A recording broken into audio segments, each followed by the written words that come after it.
Stop it, she told herself as she reached for the door.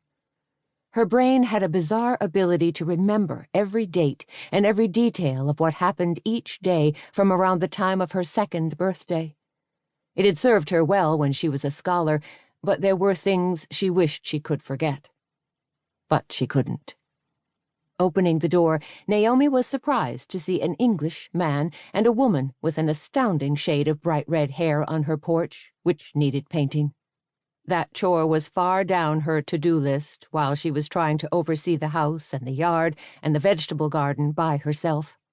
Since Marlin's death, she'd sold the dairy herd and most of the equipment, but hadn't parted with the mules and the buggy horse. She wasn't sure how much longer she could afford to feed the animals and her family.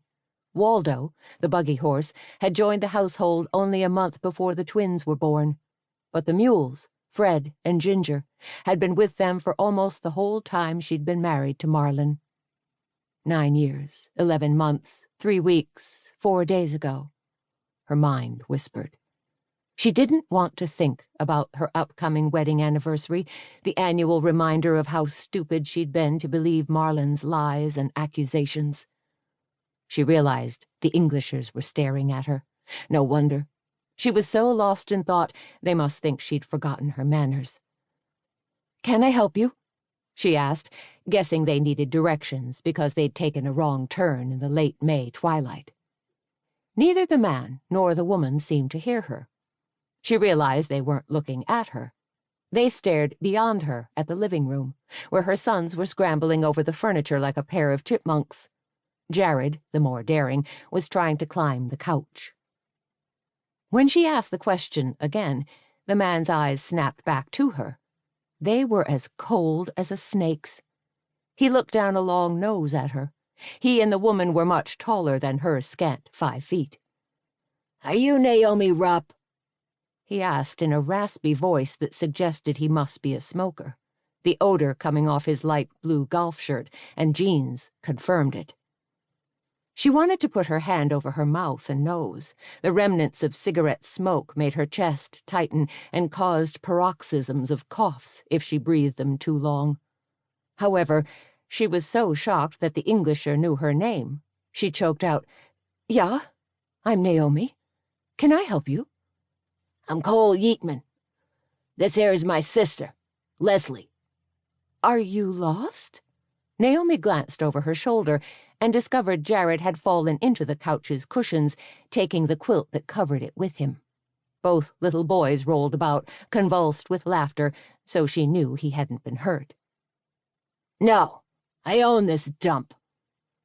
Her head jerked toward the Englishers. "Own what?" "This place." He hooked a thumb at the house and then pointed toward the barns. "It's mine." "You're mistaken. This farm belongs to us." She gulped. "It belongs to me. I've owned it with my late husband for over 10 years.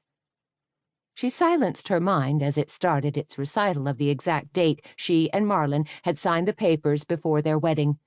"You've got the wrong house." He shook his head. "What are you trying to pull, lady? Don't you think I know my own property?" Though she wanted to fire the same question at him, she said, "As I told you, this farm had belonged to me and my late husband for a long time." "Marlin Ropp, right?" asked the woman, drawing Naomi's attention.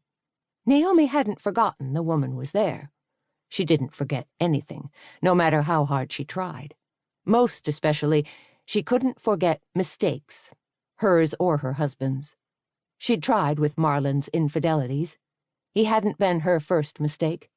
Samuel King had been. He'd enticed her to kiss him more than 11 years ago and then spread nasty rumors about her. Horrified how people had looked askance at her, she'd accepted Marlin's proposal after he'd said he didn't put much stock in rumors. Only later did she realize that was because he didn't want her to believe the ones about him.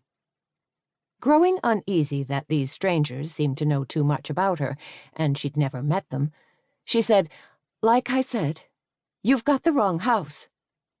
She reached to close the door, but the man slapped his hand against it to hold it open.